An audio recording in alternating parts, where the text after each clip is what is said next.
Hello, guys. Good morning, good afternoon, good evening. Welcome back. We're going to be reading the first half of the last chapter, which is chapter 10 in The Power of Now by Eckhart Tolle. This chapter focuses on the meaning of surrender to all things, even in areas where we don't yet understand it or see it. And as a reminder, this book is written in a question and answer format, and the author uses what he calls pause symbols. And when those are placed, I will let you know, and it's just an invitation for you to stop and pause on what was just read or what was just listened to, if you should decide to do so, of course. So the meaning of surrender, acceptance of the now. You mentioned surrender a few times. I don't like that idea. It sounds somewhat fatalistic. If we always accept the way things are, we are not going to make any effort to improve them. It seems to me what progress is all about, both in our personal lives and collectively, is not to accept the limitations of the present, but to strive to go beyond them and create something better. If we hadn't done this, we would still be living in caves. How do you reconcile surrender with changing things and getting things done? That's a good question.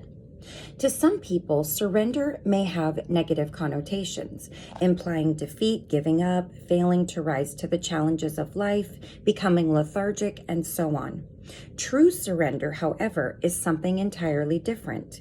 It does not mean to passively put up with whatever situation you find yourself in and to do nothing about it, nor does it mean to cease making plans or initiating positive action.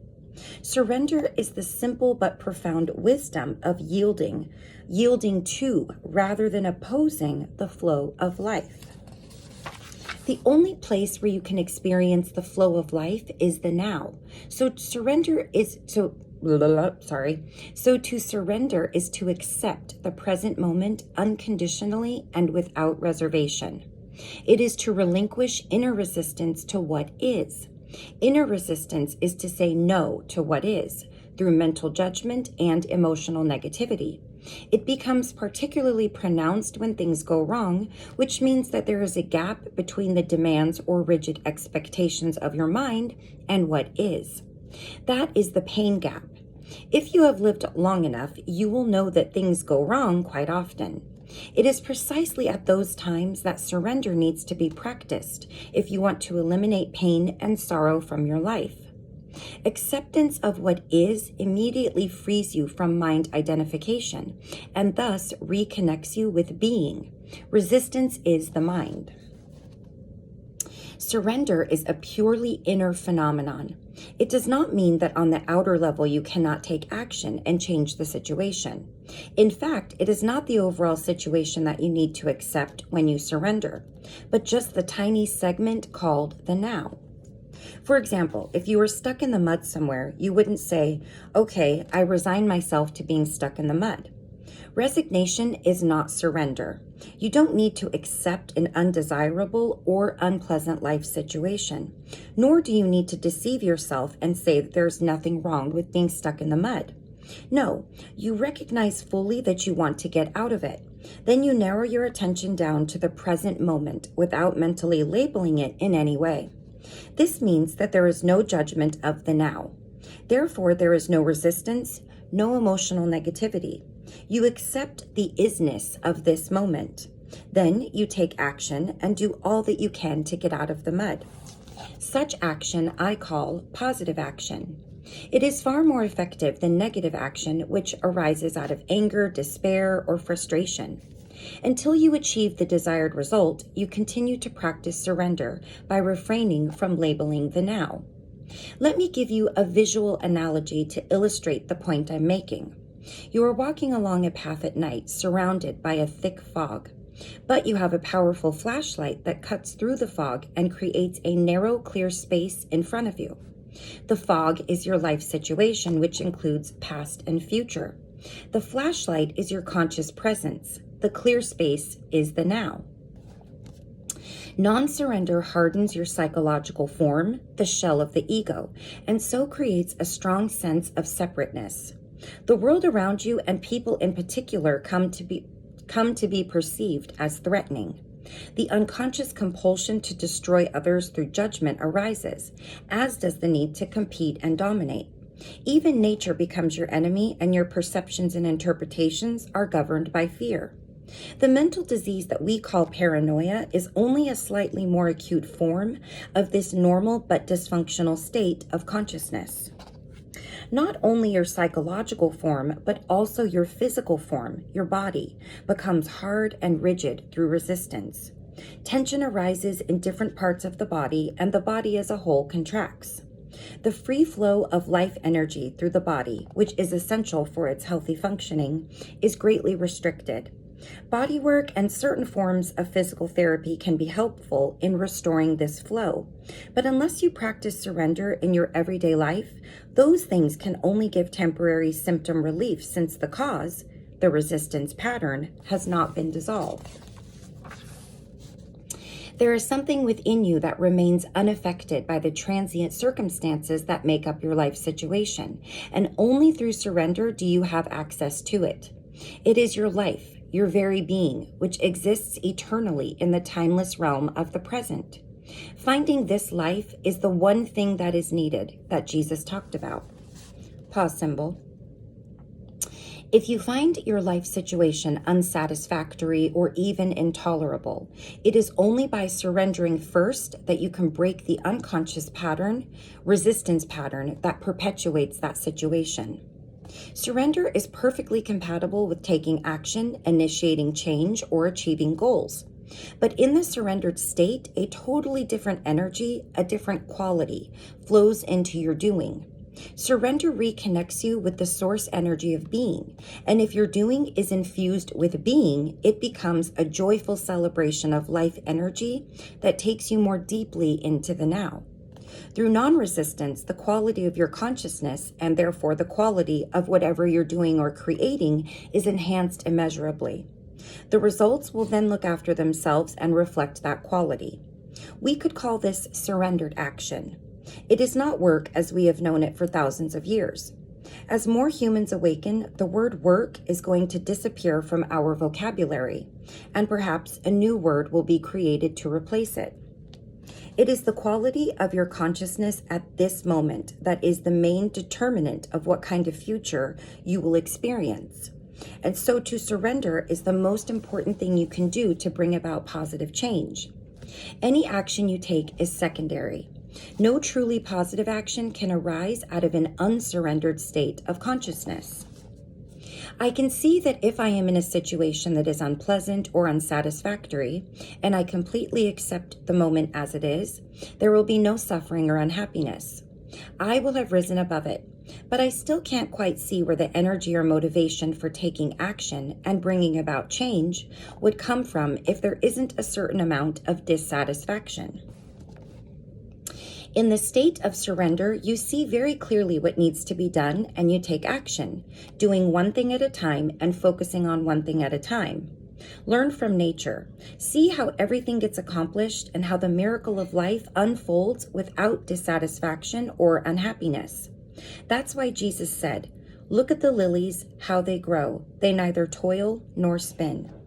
If your overall situation is unsatisfactory or unpleasant, separate out this instant and surrender to what is.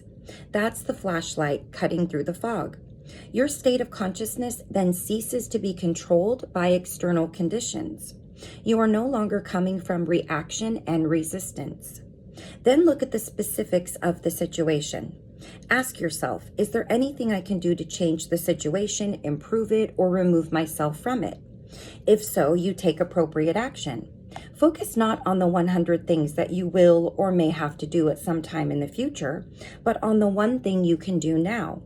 This doesn't mean you should not do any planning. It may well be that planning is the one thing you can do now. But make sure you don't start to run mental movies, project yourself into the future, and so lose the now. Any action you take may not bear fruit immediately. Until it does, do not resist what is. If there is no action you can take and you cannot remove yourself from the situation either, then use the situation to make you go more deeply into surrender, more deeply into the now, more deeply into being. When you enter this timeless dimension of the present, change often comes about in strange ways without the need for a great deal of doing on your part. Life becomes more helpful and cooperative. If inner factors such as fear, guilt, or inertia prevented you from taking action, they will dissolve in the light of your conscious presence. Do not confuse surrender with an attitude of, I can't be bothered anymore, or I just don't care anymore. If you look at it closely, you will find that such an attitude is tainted with negativity in the form of hidden resentment, and so is not surrender at all, but masked resistance. As you surrender, direct your attention inward to check if there's any trace of resistance left inside you. Be very alert when you do so. Otherwise, a pocket of resistance may continue to hide in some dark corner in the form of a thought or an unacknowledged emotion. From mind energy to spiritual energy. Letting go of resistance is easier said than done.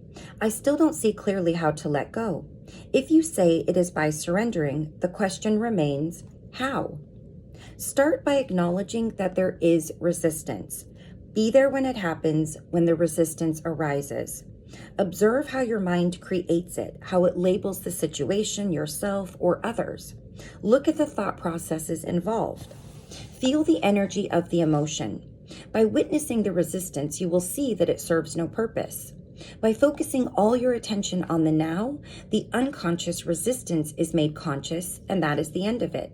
You cannot be conscious and happy, conscious and in negativity. Negativity, unhappiness, or suffering in whatever form means that there is resistance, and resistance is always unconscious. Surely I can be conscious of my unhappy feelings. Would you choose unhappiness? If you did not choose it, how did it arise? What is its purpose? Who is keeping it alive? You say that you are conscious of your unhappy feelings, but the truth is that you are identified with them and keep the process alive through compulsive thinking. All that is unconscious. If you were conscious, that is to say totally present in the now, all negativity would dissolve almost instantly.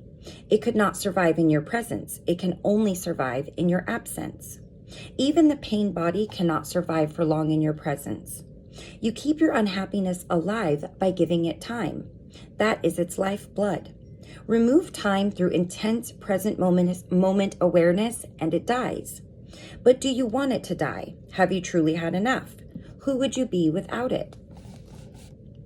Until you practice surrender, the spiritual dimension is something you read about, talk about, get excited about, write books about, think about, believe in, or don't, as the case may be. It makes no difference. Not until you surrender does it become a living reality in your life. When you do, the energy that you emanate and which then runs your life is of a much higher vibrational frequency than the mind energy. Let me re-say that.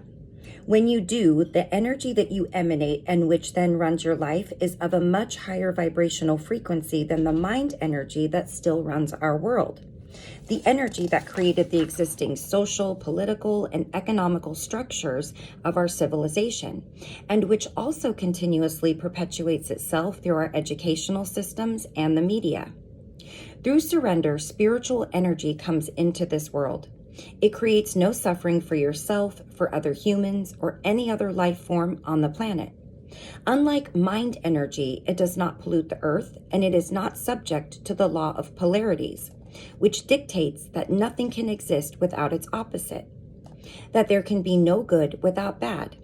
Those who run on mind energy, which is still the vast majority of the Earth's population, remain unaware of the existence of spiritual energy.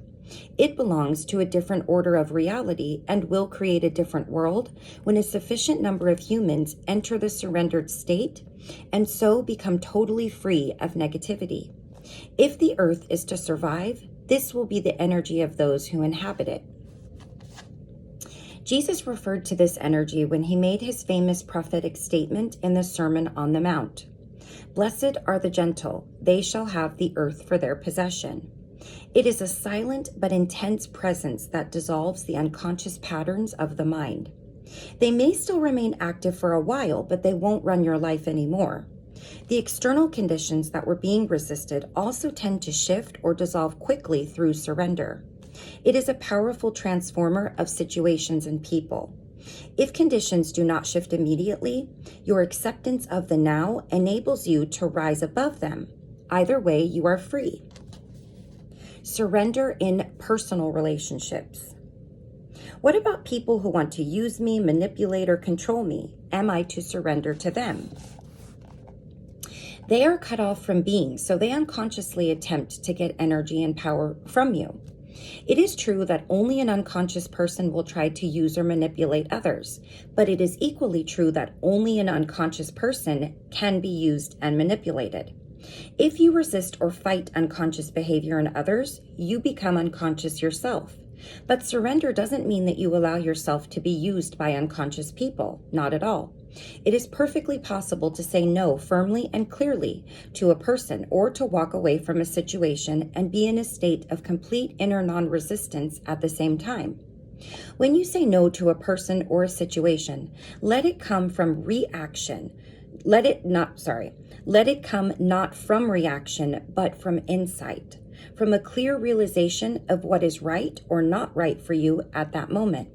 Let it be a non-reactive no, a high-quality no, a no that is free of all negativity and so creates no further suffering. I am in a situation at work that's unpleasant. I've tried to surrender to it, but I find it impossible. A lot of resistance keeps coming up. If you cannot surrender, take action immediately. Speak up or do something to bring about a change in the situation or remove yourself from it. Take responsibility for your life. Do not pollute your beautiful, radiant inner being nor the earth with negativity. Do not give unhappiness in any form whatsoever a dwelling place inside you. If you cannot take action, then you have two choices left: resistance or surrender, bondage or inner freedom from external conditions, suffering or inner peace. Is non-resistance also to be practiced in the external conduct of our lives, such as non-resistance to violence, or is it something that just concerns our inner life? You only need to be concerned with the inner aspect. That is the primary. Of course, that will also transform the conduct of your outer life, your relationships, and so on. Your relationships will be changed profoundly by surrender. If you can never accept what is, by implication, you will not be able to accept anybody the way they are. You will judge, criticize, label, reject, or attempt to change people. Furthermore, if you continuously make the now into a means to an end in the future, you will also make every person you encounter or relate with into a means to an end. The relationship, the human being, is then of secondary importance to you or of no importance at all. What you can get out of the relationship is primary, be it material gain, a sense of power, physical pleasure, or some form of ego gratification. Let me illustrate how surrender can work in relationships. When you become involved in an argument or some conflict situation, perhaps with a partner or someone close to you, start by observing how defensive you become as your own position is attacked, or feel the force of your own aggression as you attack the other person's position. Observe the attachment to your views and opinions. Feel the mental emotional energy behind your need to be right and make the other person wrong. That's the energy of the egoic mind. You make it conscious by acknowledging it, by feeling it as fully as possible. Then one day, in the middle of an argument, you will suddenly realize that you have a choice, and you may decide to drop your own reaction just to see what happens. You surrender. I don't mean dropping the reaction just verbally by saying, okay, you're right, with a look on your face that says, I am above all this childish unconsciousness. That's just displacing the resistance to another level with the egoic mind still in charge, claiming superiority. I am speaking of letting go of the entire mental emotional energy field inside you that was fighting for power. The ego is cunning, so you have to be very alert, very present, and totally honest with yourself to see whether you have truly relinquished your identification with the mental position and so freed yourself from the mind. If you suddenly feel very light, clear, and deeply at peace, that is an unmistakable sign that you have truly surrendered. Then observe what happens to the other person's mental position as you no longer energize it through resistance. When identification with mental positions is out of the way, true communication begins. What about non-resistance in the face of violence, aggression, and the like? Non-resistance doesn't necessarily mean doing nothing. All it means is that any doing becomes non-reactive. Remember the deep wisdom underlying the practice of Eastern martial arts. Don't resist the opponent's force. Yield to outcome. Having said that, doing nothing when you are in a state of intense presence is a very powerful transformer and healer of situations and people. In Taoism, there is a term called Wu Wei, which is usually translated as actionless activity or sitting quietly doing nothing. In ancient China, this was regarded as one of the highest achievements or virtues.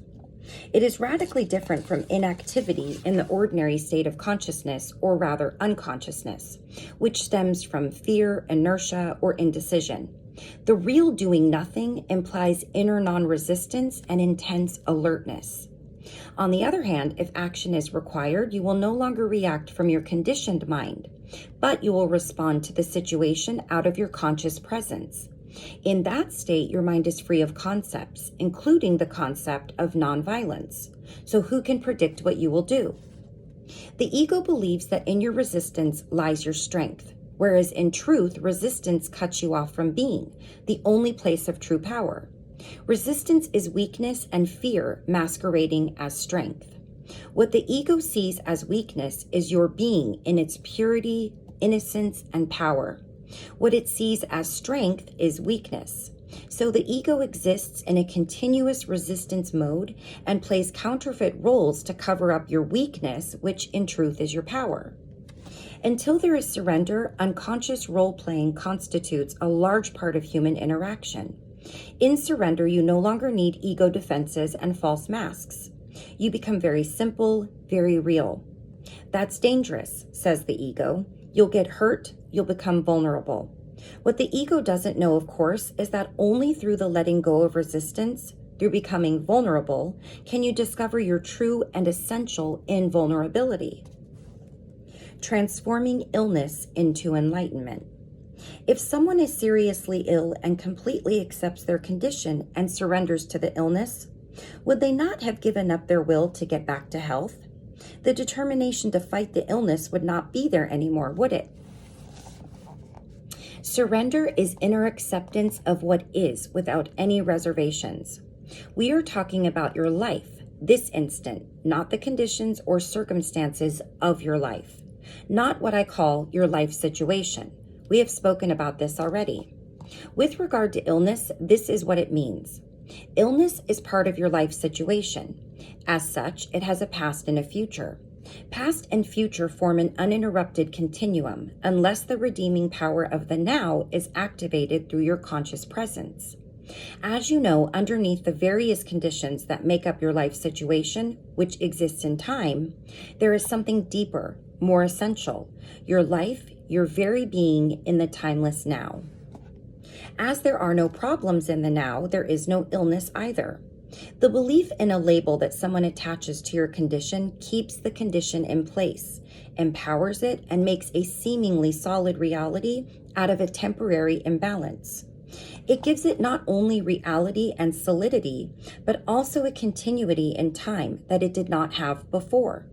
By focusing on this instant and refraining from the labeling it mentally, illness is reduced to one or several of these factors: physical pain, weakness, discomfort, or disability.